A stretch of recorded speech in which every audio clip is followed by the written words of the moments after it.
Tekken as a series has been around for over 30 years. That means 30 years of gameplay changes, character changes, system innovations, and so much more. Naturally, when you've had a fighting game series that's been getting new iterations for that long, people are gonna have some pretty serious attachments to the characters. I mean, they've been building their roster for so long. A lot of people who are watching this video have probably been playing their main for 20 plus years. In this time, a lot of these characters have built up concrete identities that describe who they are as a character, their playstyle, and how they should be balanced. These are really important to a lot of people. And while changing characters throughout new iterations of this game is very important to keep the game fresh and keep new players coming in, there's a lot of importance in keeping these characters true to their classic identities. You can change characters and make them evolve in the times without completely changing who they are, completely changing their game plan, completely changing their weaknesses. There are some core things on characters that should not be changed. Coming into Tekken 8, however, we started to have some worries about the identities of some of these characters. Specifically, 3 characters I covered in the previous video where I talked about the simplification of characters. We had a character like Jin, who was an incredibly advanced and technical character, who rewarded legacy character knowledge more than almost any other character in the game. Jin players were dedicated. So what happens when you take that character and dumb him down to the maximum extent? You make him a super simplistic character who has no weakness. His execution demands, gone. His core drawbacks, being his lack of strong range and Oki, are removed. And let's take this character who was previously known for having to use a ton of different attacks for very specific purposes, a bunch of god moves that just do everything and remove all the thought process. It wasn't just Jin though. Law was another character who really disappointed people at launch. This character had some of the biggest execution demands in the entire game. Getting a good DSS cancel took years, and people had been working on these skills for so long. So what happens when Namco decides to remove all of that execution that rewarded legacy skill to make the character more accessible for people? There's plenty of other characters in base Tekken 8 who lost some of what made them special in previous games, but nothing was as severe as the changes they made in Season 2.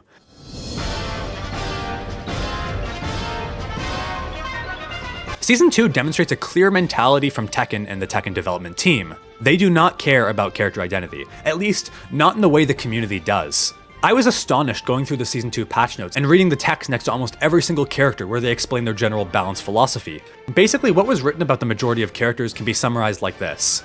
This character is strong in this aspect, but has a particular weakness. Usually that they struggle to get in, struggle to deal with sidestepping, struggle to break a guard, that kind of stuff. Then they would go on to say that we've added these new moves to alleviate these weaknesses. Do you see why this is a problem?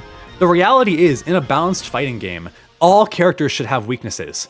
That's what character identity is. You play a character who's good at this thing, but bad at this thing. You play another character who's good at what the other character was bad at, but worse at what they were good at. This is how you make an interesting roster in fighting games. It's not fun to play a fighting game where every single character can just do everything. It's boring and lame. That's the direction they decided to go in Season 2. But which characters got it the worst? Well, I'm sure you guys have heard all about Lee in Season 2. Lee has been an expert difficulty character for almost 30 years. He's been known for having some of the best counter hit and keep out in the game, and having highly damaging combos. This is Lee. This is why people loved Lee so much. He rewarded dedication to the game. If you mastered the execution on this character, you could do some crazy stuff. And it seems like in Season 2, they've just killed a lot of what made this character special. His while standing 2-3 became an instant tornado, losing all of its damage. Tons of his defensive tools, like his back 4, have been nerfed. He lost a lot of evasion on his moves, so he'll just get clipped all the time now. They've made his combos, something Lee players have taken pride in for, again, over 30 years, significantly easier. Some of his other previously difficult moves have become easier, and in exchange, they gave him a bunch of generic plus-on-block heat moves to give him Tekken 8's signature brain-dead 50-50s. This isn't Lee. This isn't what Lee was designed around, and it wasn't what made the Lee community so passionate about their character. Why are they altering his core identity? It's not even about the fact that they nerfed a character who was already struggling. It's that this isn't Lee anymore. And so many Lee players feel horrible because the character they love just isn't the same anymore. Let's go to the opposite end. Brian, a character who has always been designed around having single strike counter hits.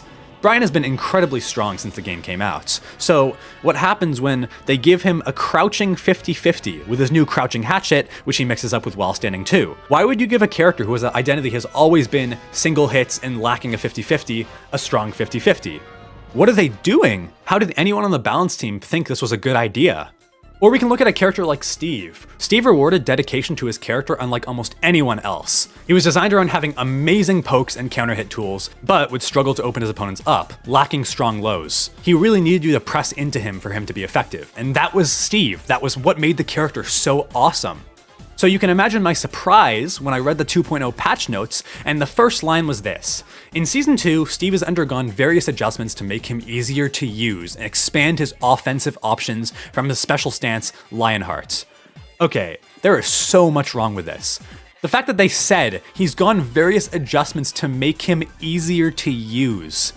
Did anyone want Steve to be easier to use? What made the character so cool was how difficult he was. Not every character needs to be pick up and play. Again, what makes Tekken so unique compared to other fighting games is we have some very easy characters and we have some characters who are unlike anything else you'll find in fighting games. Some of the most difficult characters ever. They've made this character who is very complicated and very nuanced, significantly more simple. Now he'll constantly transition into Lionheart for more brain-dead 50-50s where your best option is just take a guess. Oh, and they've given him a plus 11 on block into stance heat move. Great. I'm not going to pretend I'm the most well-versed in Steve. He's still a character I'm trying really hard to figure out, but FeedDX's video on why he's taking a break from Tekken 8 explained this really well. He went through all the unique situations that have just been completely removed in favor of taking a guess. I can't believe they did this to Steve. There's tons of other characters too, like Hwoarang, a character who's been known for being incredibly difficult to play, but having many levels of nuanced mix-ups. The mind games on this character were crazy, and now they've been so dumbed down to the point where one of the best Hwoarangs in the world just thinks he's brain dead. I recently did an interview with Speedkicks, and this is what he had to say about Season 2 Hwoarang. Brain dead. I think he's really brain dead. It's two major changes to him that make me feel that way. Down 3+4. Tracking one, right? It's a homing low, has more range than basically all of his moves combined. It on counter hit is plus 31 on hit and left flamingo, right? So I mean, honestly, the main thing you're doing when you're playing Hwoarang is thinking about how to close that gap, right? Thinking about what you have, the little tricks you have to do to like get in their head and bait their whiffs and make them uncomfortable trying to control their space so you can go in and hit them. With that move, it kind of automatically does it. On top of that, the right flamingo 4-3, the other new move, it keeps his offense going in a stance where he normally ends his offense. Right? So right flamingo is usually where your strings kind of end, but now he could just do the mid that's +4 on block and keep it going back in the left flamingo and just basically the way you felt fighting Hwoarang when you were like Mighty Ruler. That's actually how Hwoarang plays now. So much nuance has been lost. It doesn't matter if he's better or worse. This isn't what made Hwoarang Hwoarang. We can look at a character like Zafina, who, as annoying as she is, had a clear and notable identity. She was a huge stance mix-up character. So what does Namco do? They decide to nerf a lot of her stance stuff, and instead give her a ton of new Azazel attacks. They just want Zafina to be the Azazel character. Wow, all of her moves use Azazel's hand. I get that they're trying to make her stand out more, but this is removing what so many people love about the character. If you have some spare time and are interested, scroll through the Season 2 patch notes and look at the general balance direction of all the characters. I'm not joking when I say almost all of them state the character's weakness and then say, this is what we did to fix it. Even a character like Kazuya, who for 30 years has been weak to sidewalk left. One of the first things you read is, he has been given this move, enabling him to aggressively pressure opponents who rely on frequent sidesteps for defense. Oh, so the character's whole identity. From what I've seen, most of the Kazuya community believes that his new up forward 1 doesn't mess with his core identity, but if Nii, one of the greatest Tekken players of all time, is claiming that it is, something is clearly wrong here. And regardless, the fact that the Tekken team would add a move like this in the first place, whether it's effective or not, just shows that they're looking at characters in the completely wrong way. This sucks. It sucks seeing characters who people are so invested in lose what made them special.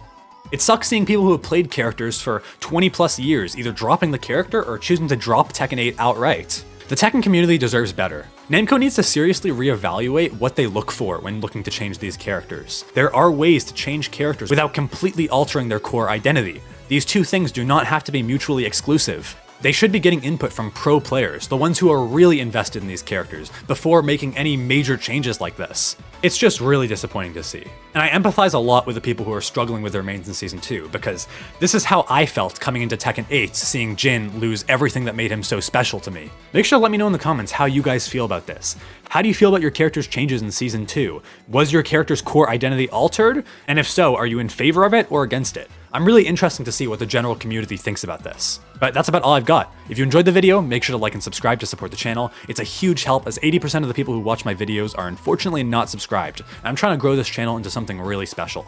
Thanks again, and I'll see you guys in the next video. Take it easy.